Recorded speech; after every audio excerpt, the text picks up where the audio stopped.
केलं.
बरं, आज आपण भूगोल हा विषय शिकणार आहोत. सगळ्यांनी लक्ष द्या, सगळ्यांनी पुस्तक काढा.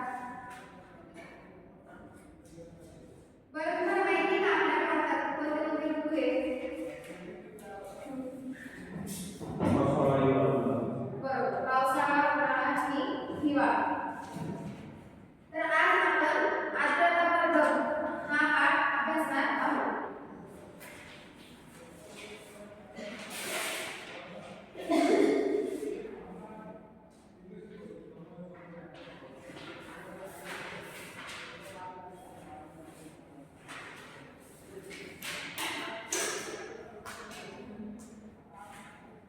सर्वसामान्यपणे हवेच्या स्थितीचे वर्णन करणारी विधाने आपण नेहमी करत असतो.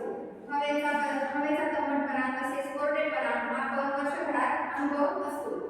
वाळवंटी प्रदेश, किनारी प्रदेश व पर्वतीय प्रदेशांमध्ये हवेच्या स्थितीत होणारे बदल हे आपण हे सगळे काही अभ्यासत असतो. आता मला तुम्हाला एक चित्र दाखवते, त्याच्यात काय आहे सांगा.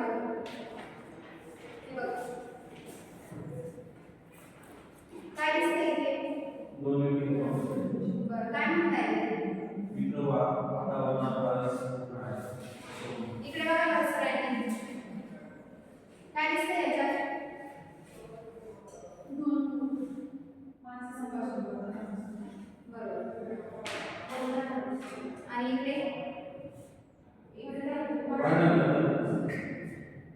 व्यवस्थित बघा. आजूबाजूला बर्फ आहे आणि म्हणजे काही शेकोटी, म्हणजे इथं काही वातावरण चेंज झालेलं आहे. म्हणजे हिमालयाचं वातावरण आहे, म्हणजे खूप बर्फ आहे आणि तिथं काय चाललंय तर तिथे हे मुलं शेकोटी करतायत. त्यात मग ती आई मुलाला काय म्हणते की इकडे ये पटकन आणि स्वेटर घाल आणि नंतर खेळायला जा. आता मुलाचं उत्तर काय आहे बघा बरं. बरोबर.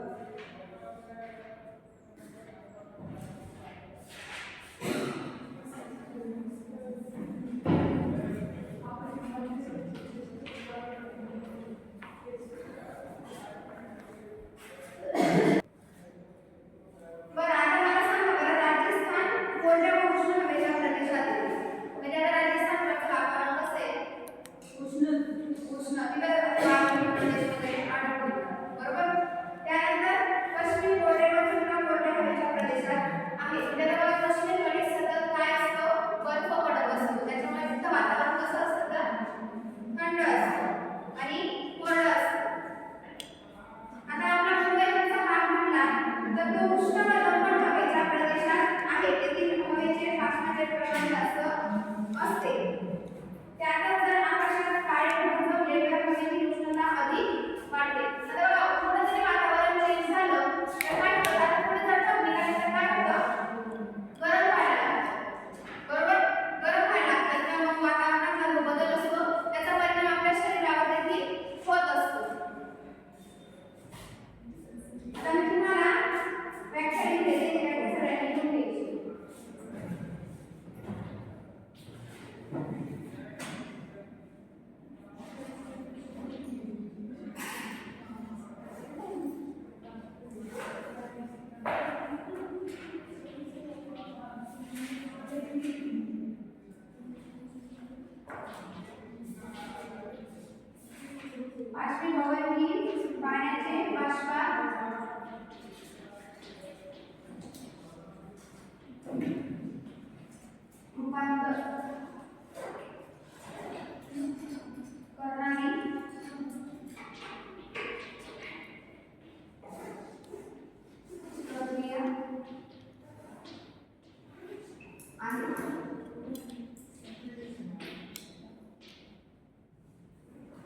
सगळ्यांनी व्याख्या लिहून घ्यायची आहे.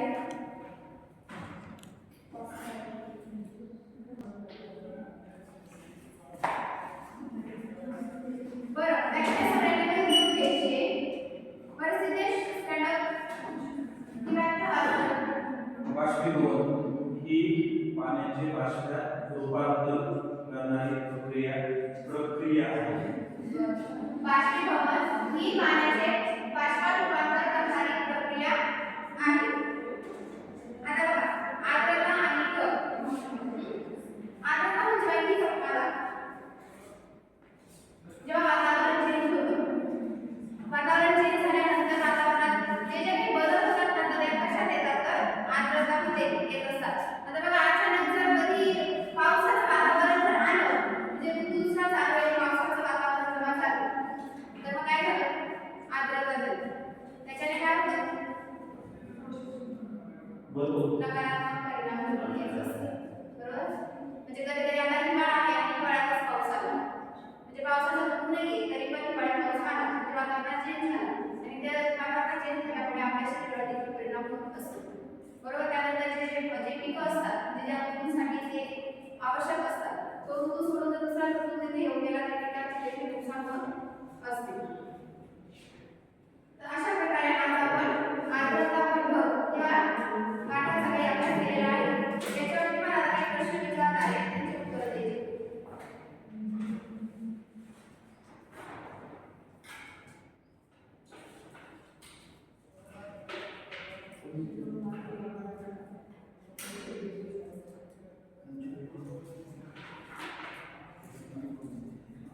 बरं सिद्धेश, पहिला प्रश्न वाच.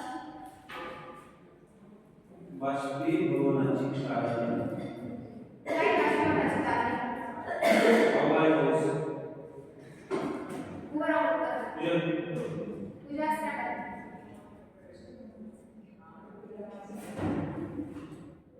वाढीचे उष्णता.